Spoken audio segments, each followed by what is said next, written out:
ओम शांति। पिछले 1 घंटे से आप सभी सुन रहे हैं। 3 मिनट योग करें।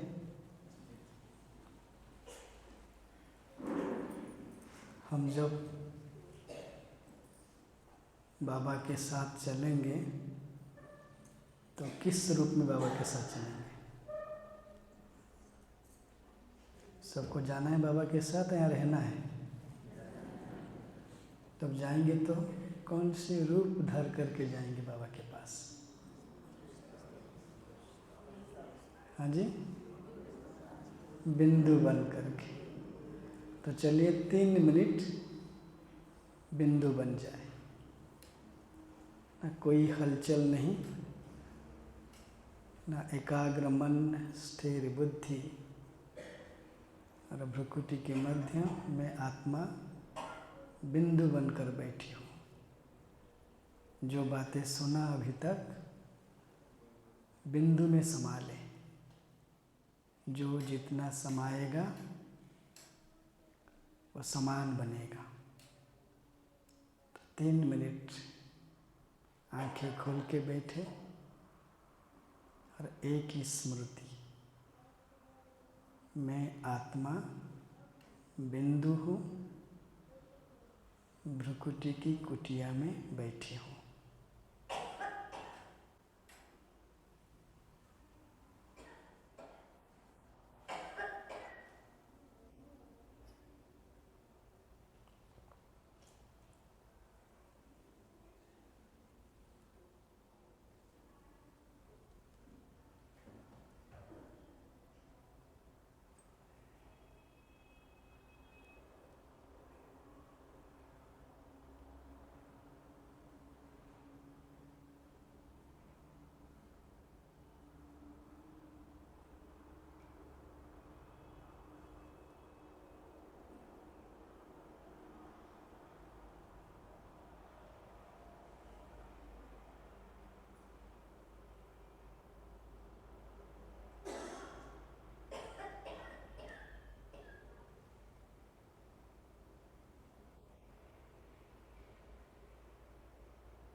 जो सभी आप अभी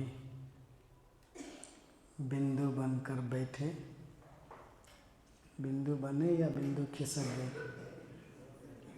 हैं? बने क्यों? समय अभी बहुत बहुत कम है। बाबा जो कहते हैं मुरली में 1936 से हम जब बाबा के बने हम भी सुनते आ रहे हैं कि अभी समय बहुत कम है, बहुत गई थोड़ी रही, और थोड़ी की भी थोड़ी।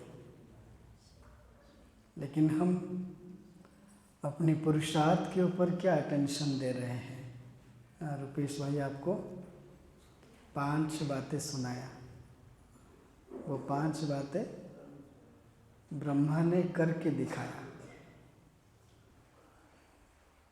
आज हम दुनिया में जो कुछ भी सुनते हैं, पढ़ते हैं, चाहे अलग अलग धर्म की बात हो, हमारे भारत में हिंदू धर्म की बात हो, शास्त्र पुराण गीता भागवत जो भी आप पढ़ते हैं, रामायण महाभारत, सारी बातें जो बातें लिखी गई हैं वो ब्रह्मा बाबा और ब्रह्मा बाबा के बच्चों की कहानी है।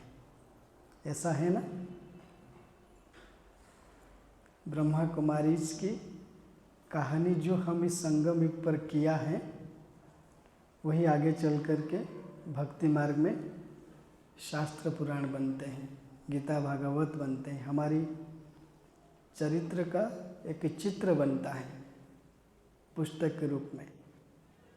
लेकिन बीच बीच में हमको चेक करना है, हमें जिसके साथ चलना है हम उसके समान बने हैं।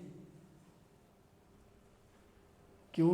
ये जो समय चल रहा है अभी 2026, और हम सभी बच्चों का 3 पाठ खुल रहा है, यहाँ जो भी बैठे हैं। और ये 3 पाठ क्या है? हमारे में से कोई बच्चे बाबा के निमित्त बनेंगे बाबा का साक्षात्कार कराने के लिए, जिसको बाबा कहते हैं साक्षात्कार मूर्त। और इसी सभा में बैठे हैं जो बाबा को प्रत्यक्ष करने के भी निमित्त बनेंगे। और यहाँ पे वो भी बाबा के बच्चे बैठे हैं, पुरुषार्थ समय पर ठीक से नहीं कर पाए तो वो हाहाकार में आएंगे। और इसमें भी बैठे हैं जिनकी जय जयकार होगा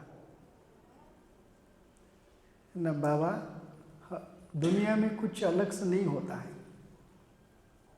पहले हमारे में होगा फिर हमसे बाहर जाएगा। हम निमित्त हैं, पूर्वज हैं, पूज्य हैं। तो इसलिए समय अभी यही कहता है हम चेक करें कौन सी पुरुषार्थ कर ले जो पुरुषार्थ हमें हमेशा उड़ती कला में ले जाएगा। और ब्रह्मा बाबा के समय चल रहा है, आज 26 जनवरी है, तो जनवरी की जो मास है खास हमें याद दिलाता है। और इसको हम कहते हैं वरदानी मास, समर्थ मास, स्मृतिसु समर्थी। न ब्राह्मण जीवन की जो लंबी आयु है उसके आधार आप कितना स्मृति स्वरूप रहते हो, आप कौन हो, और उसकी आपकी स्मृति है वो भी सही तरीके से। तो माया आपको कभी भी हरा नहीं सकती। न संगम युग का और भी एक दूसरा नाम है, संगम युग का दूसरा नाम है महाभारत। महाभारी लड़ाई का समय चल रहा है, युद्ध हो रहा है ना। और इस युद्ध काल में महाभारत की बात है। बाबा कहते हैं एक बार हम लोग जब ज्ञान सरोवर में शुरू में मैं जो पहुंचा था, तब जगदीश भाई जी जो बड़े भाई हैं, तो उन्होंने एक ग्रुप बनाया था। उस ग्रुप को काम दिया था कि साकार मुरली पढ़ करके उसमें से पॉइंट नोट करना है और उसकी किताब बनाने के लिए। तो मैं भी उस ग्रुप का हिस्सा था। और हम जो मुरली पॉइंट निकालते थे, हफ्ते में एक बार जगदीश भाई जी जब आते थे मधुबन में, मिलते थे उनसे, कुछ प्रश्न उत्तर चलता था। और हम उस समय थे और एक भाई ने जगदीश भाई को पूछा कि भाई साहब हमें कुछ ऐसे पुरुषार्थ की तरीका बताओ जिसमें हम विजय रत्न में आए, विजय माला में आए। तो जगदीश भाई बहुत अच्छी बात करते थे, गंभीर बात, हंसी मजाक से बात कर लेते थे। तो उन्होंने एक मजाक से कहा कि अरे भाई, मैं भी पुरुषार्थ कर रहा हूँ, विजय माला में आऊँ। और यही बात मैंने मम्मा को ही पूछा था, क्योंकि जगदीश भाई 1950 में आए ज्ञान में और हमारा संस्था 1936 में। और तब यज्ञ में 500-600 से अधिक माताएं, बहनें, भाई थे। तो विजय माला की नंबर कितनी है? 108। इसका मतलब क्या हुआ? 108 पूरा हो गया तो हम कैसे विजय माला में आएंगे? तो उनको डाउट था कि अभी हम ज्ञान में आए हैं। तो मम्मा को पूछा, मम्मा ने बहुत सुंदर जवाब दिया, ये हम सब के लिए काम किए। मैं उसको अभी भी नोट करके रखा हूँ। अगर मैं आपको पूछूं, हम सभी ब्राह्मण जीवन में जो पुरुषार्थ कर रहे हैं, हमारी पुरुषार्थ की सबसे बड़ा शत्रु कौन है? सबसे बड़ा शत्रु कौन है? हाँ जी,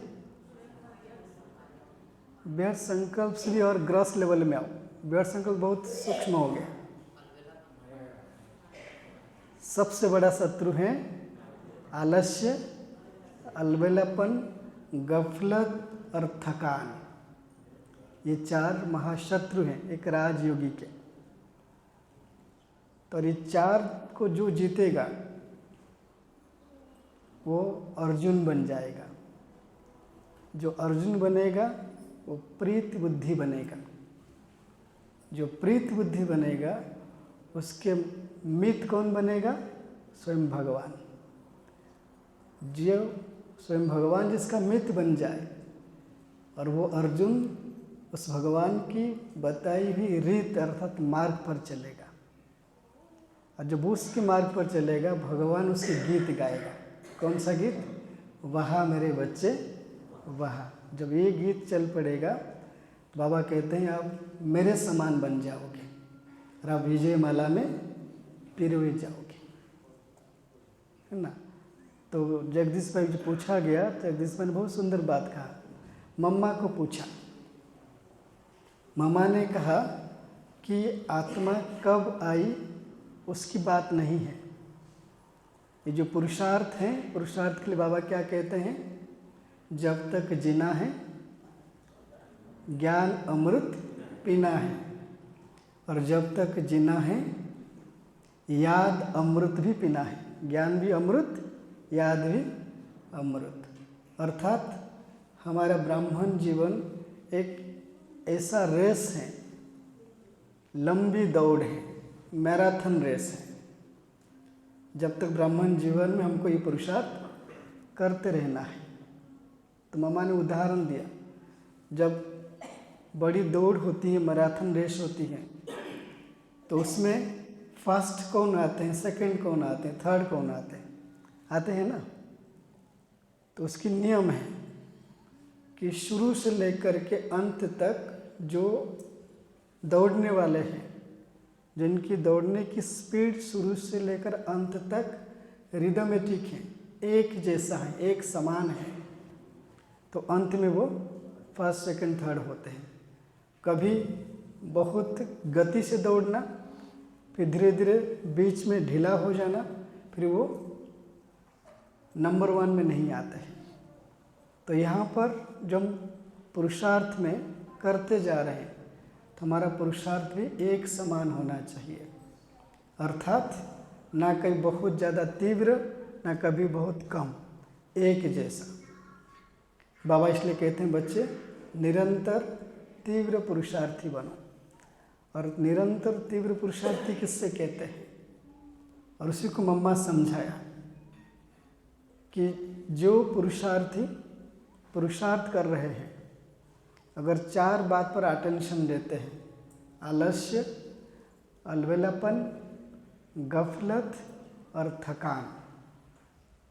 इस बात पर अटेंशन दे कि इसको जितना जीवन से दूर भगाएंगे, आलस्य को दूर भगाएंगे और अलबलापन को दूर भगाएंगे, गफलत को दूर भगाएंगे और कभी थकेंगे नहीं, तो उसको पुरुषार्थी जीवन में वो जब आएगा आगे बढ़ेगा और विजयमाला में आएंगे।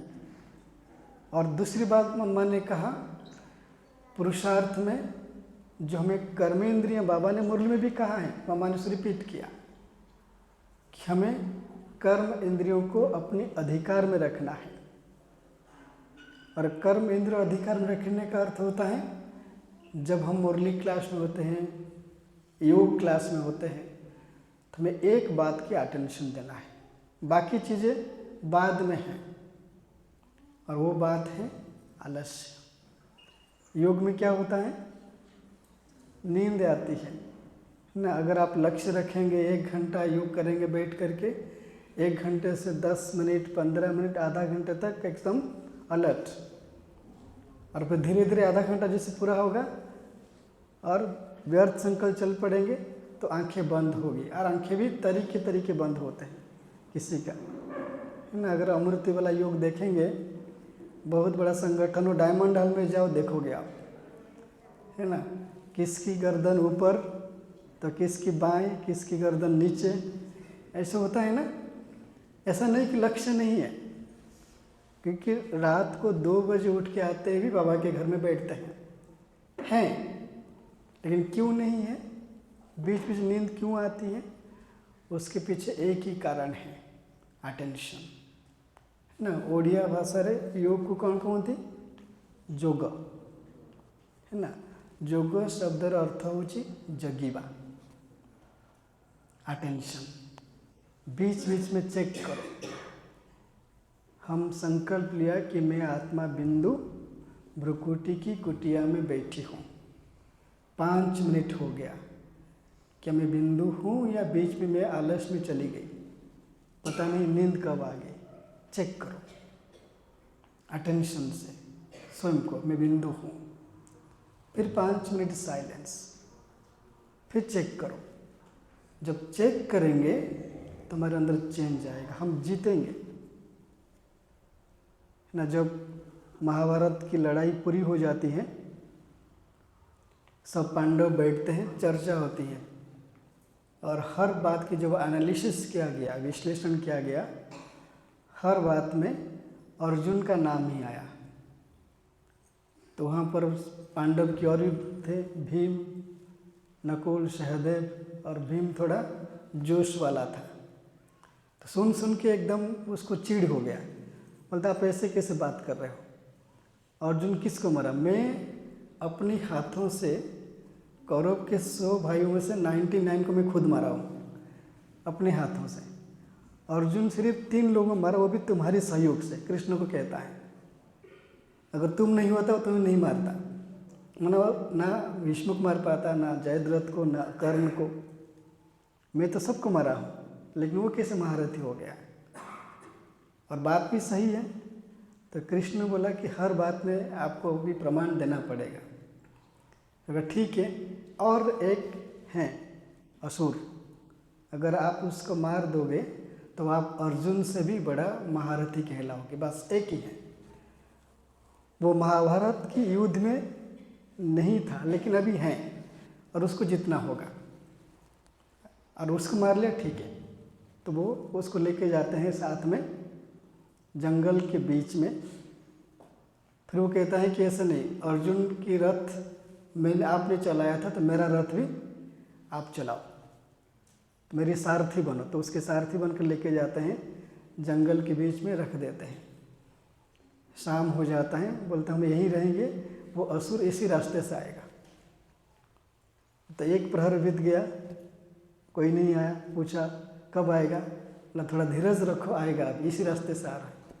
रात्रि की 2रा प्रहर बीत गया तो भी असुर नहीं आया। बोला कब आएगा, बोला भीम धीरज रखो, इसी रास्ते से आएगा। और 3रा प्रहर बीत गया तो भी नहीं आया, अभी भी आने वाला है वो। तो रात्रि की 4थी प्रहर आया, और ऐसे आते आते थोड़ी देर के बाद जब सवेरे हुआ, सूरज सामने आ गया, उस खुल गया उसकी नींद। बोलता कहाँ गया असुर? तो कृष्ण कहता है असुर आया, तुझे हरा के चला गया। वो असुर कौन था? नींद। नींद सबसे बड़ा शत्रु है। और अर्जुन का नाम क्या था? गुड़ाकेश। गुड़ाकेश का अर्थ है जो नींद को जीतने वाले बनते हैं। इसलिए इस राजयोग में अगर ब्रह्मा एक प्रवृत्ति मार्ग में रहने वाला, जिसके 4 बच्चे हैं, प्रवृत्ति की सारे सुख भोगा उसने, लेकिन उसके नाम से सारी यादगार हैं। ब्रह्म मुहूर्त उसके नाम से है, भोजन उसके नाम से है, आचरण उसके नाम से है, और सृष्टिकर्ता भी उसी का नाम है। तो ब्रह्मा ने क्या किया था? ब्रह्मा अपने पुरुषार्थ में ये 4 बातों को जीता था: आलस्य, अलबेलापन, गफलत और थकान। इसलिए ये 4 बातों को हमें जीतना होगा हमारे लिए, और कोई नहीं करने वाला है। बाबा कहते हैं जो ओटे सो अर्जुन। अभी हमारा साथ में बाबा हैं। अब तो दादी गुलजार जाने के बाद जो मेरा अनुभव है, मुझे वो सौभाग्य प्राप्त हुआ था। दादी जब तबीयत दादी की बिगड़ रही थी, खास हमें सीक्रेट मैसेज के द्वारा कहा गया कि आप संगठन बना के योग कराओ। कराया। और दादी जब अव्यक्त हुई और हमें एक, जैसे कहते हैं ना कि साक्षात्कार तो मैं नहीं कहूँगा, एक इंट्यूशन आया कि आज से जो भागवत में गायन है कि हर एक गोप गोपी के साथ कृष्ण दिखाई देते थे, तो आज से वो पाठ शुरू हो गया हम सब के लिए कि आज से बाबा वतन में नहीं, हर एक ब्रह्मा कुमार ब्रह्मा कुमारी के साथ हैं। लेकिन उसी के साथ बाबा रहेगा जो स्वयं को गोप और गोपी समझेगा।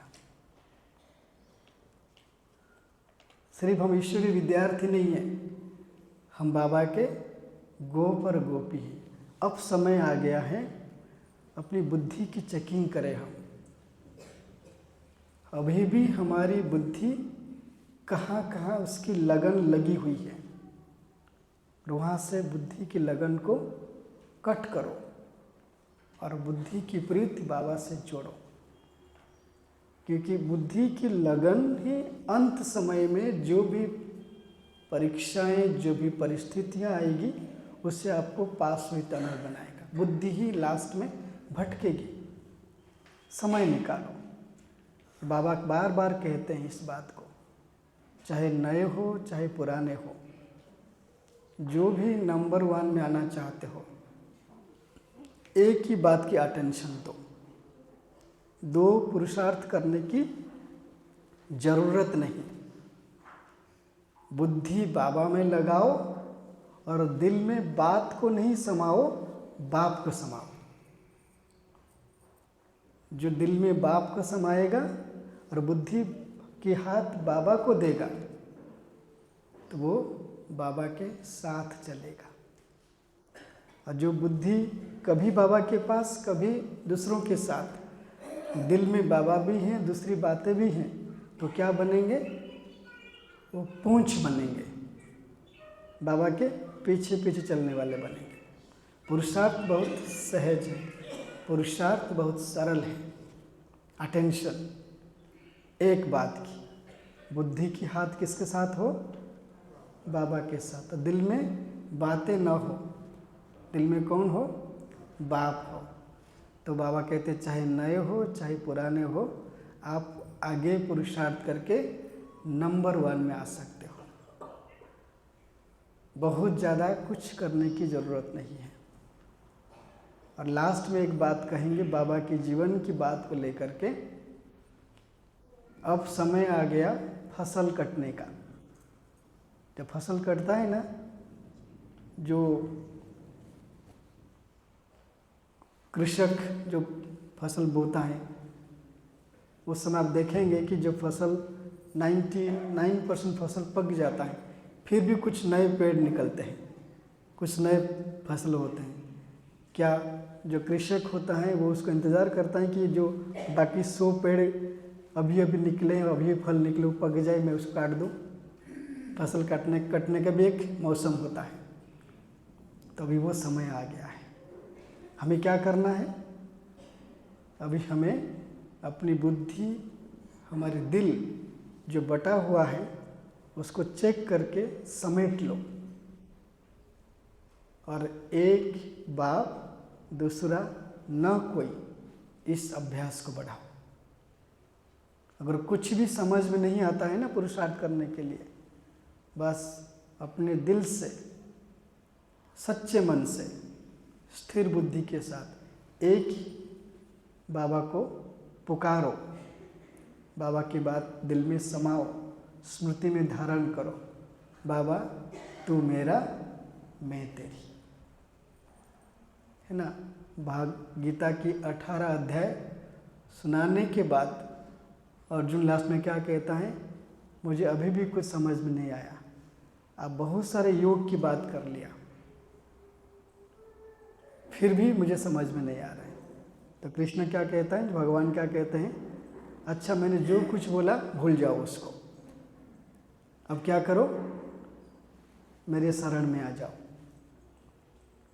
जब अर्जुन शरण में आया तो उसको साक्षात्कार हुआ विश्व रूप का, अर्थात नई दुनिया का।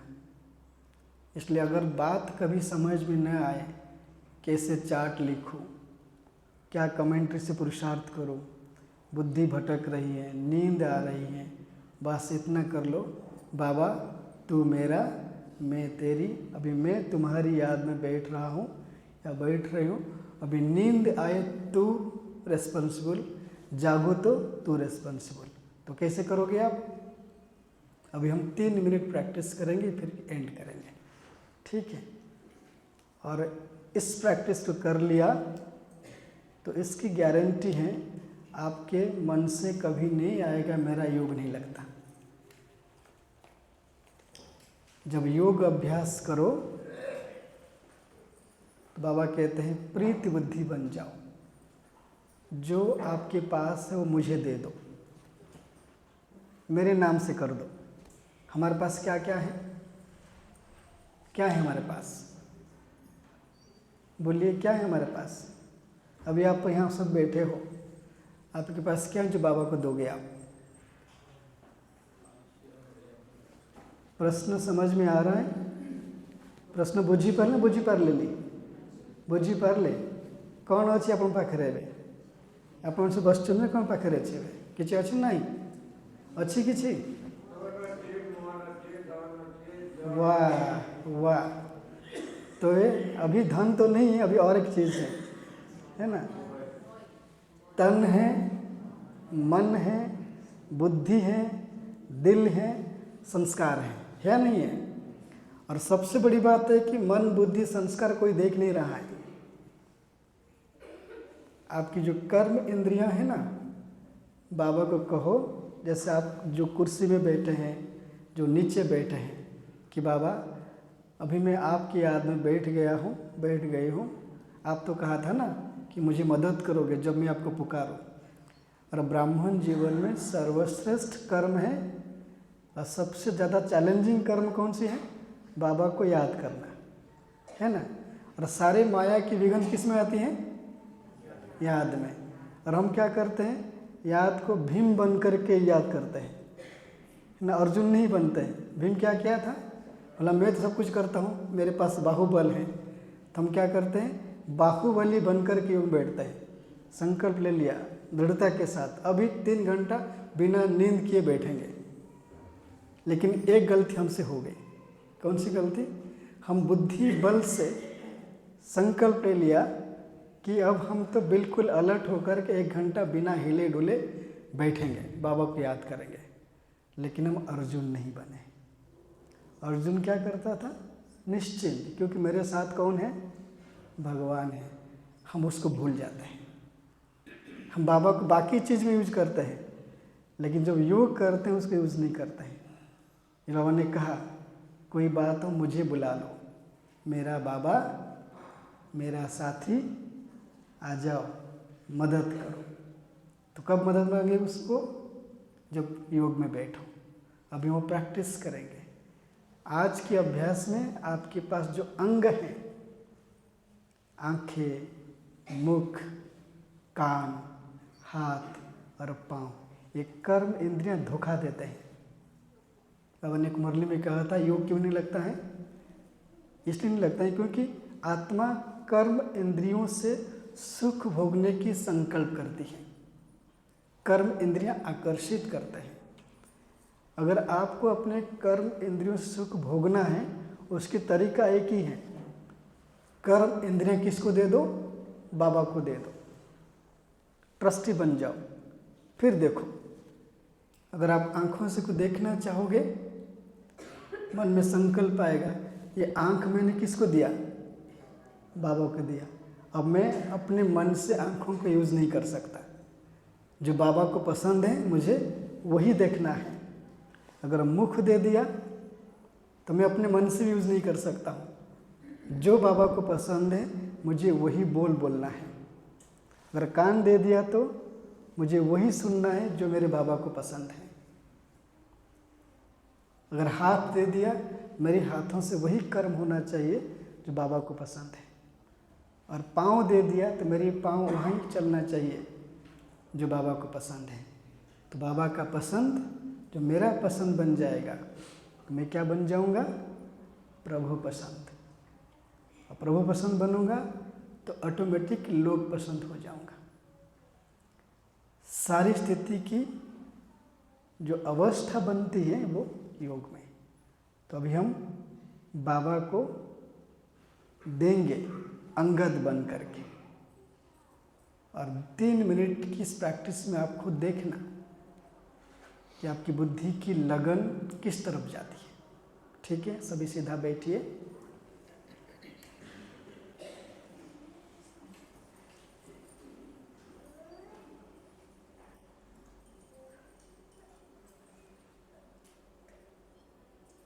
पहले जो अभ्यास किया था उसको वापस रिपीट करते हैं। मैं आत्मा बिंदु बनकर भ्रुकुटी की कुटिया में बैठी हूँ।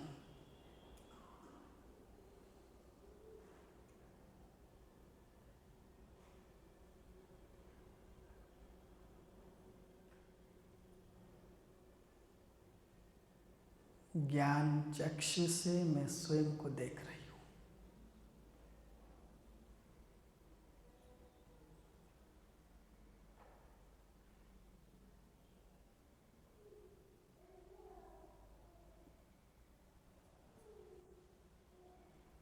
ये 3 मिनट का योग शक्तिशाली हो, सफल हो, सिद्ध हो, इसके लिए मैं दिल से मेरे भोलेनाथ, मेरा अविनाशी साथी त्रिमूर्ति शिव बाबा का आह्वान करती हूँ। मेरे बाबा, मेरा साथी, आ जाओ, मदद करो। जैसे मैंने बाबा का आह्वान किया, 1 सेकेंड में बाबा परमधाम से उतरकर अव्यक्त वतन में अव्यक्त ब्रह्मा बाबा का संपूर्ण प्रकाश काया को धारण कर रहे हैं। दोनों बाप दादा कंबाइंड होकर 1 सेकेंड में मेरे सम्मुख उपस्थित हो जाते हैं। बुद्धि से ब्रह्मा बाबा के चेहरे को देखें और बाबा के दोनों नैनों को देखें।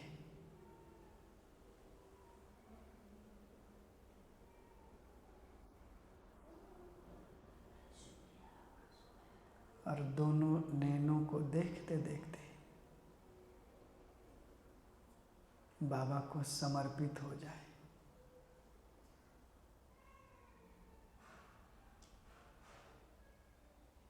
मेरे मीठे बाबा, आप मेरे हो, मैं आपकी हूँ। मेरे पास इस समय जो कुछ भी है सब कुछ आपका दिया हुआ गिफ्ट है, वरदान है। यह मन आपका है, बुद्धि आपकी है, संस्कार भी आपका दिया हुआ है। ये दोनों स्थूल नैन आपके हैं, मुख आपके हैं, ये दोनों कान भी आपके हैं, ये दो हस्त आपके हैं, दोनों पाँव भी आपके हैं। जो कुछ मेरा है वह सब कुछ आपका दिया हुआ।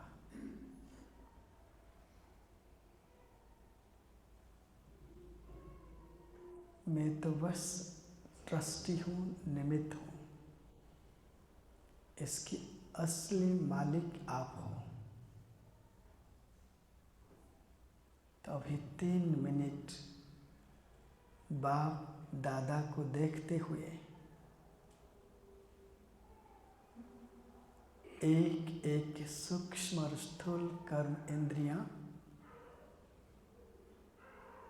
संकल्प से, स्मृति से बाबा को समर्पित करते जाएं और महसूस करें जैसे एक एक अंग बाबा को समर्पित कर रही हूँ।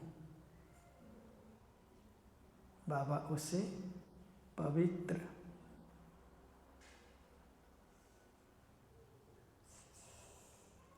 और उसे मंदिर लायक बना रहे हैं।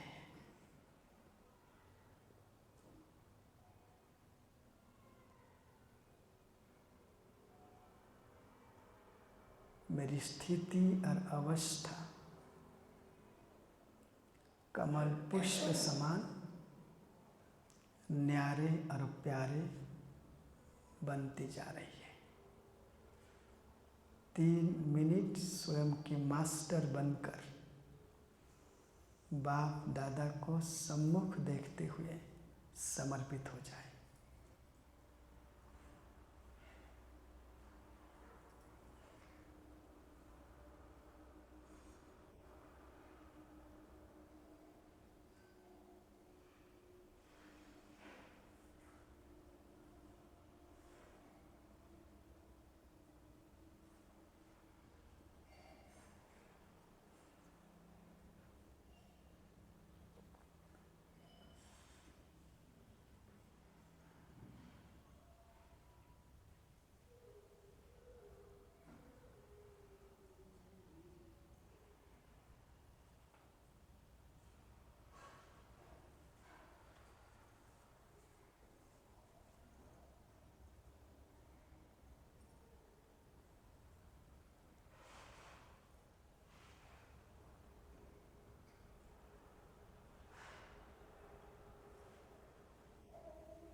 ओम शांति। सब दीदी के हाथ की ताली से दोनों भाइयों का शुक्रिया करेंगे। एक हाथ की ताली।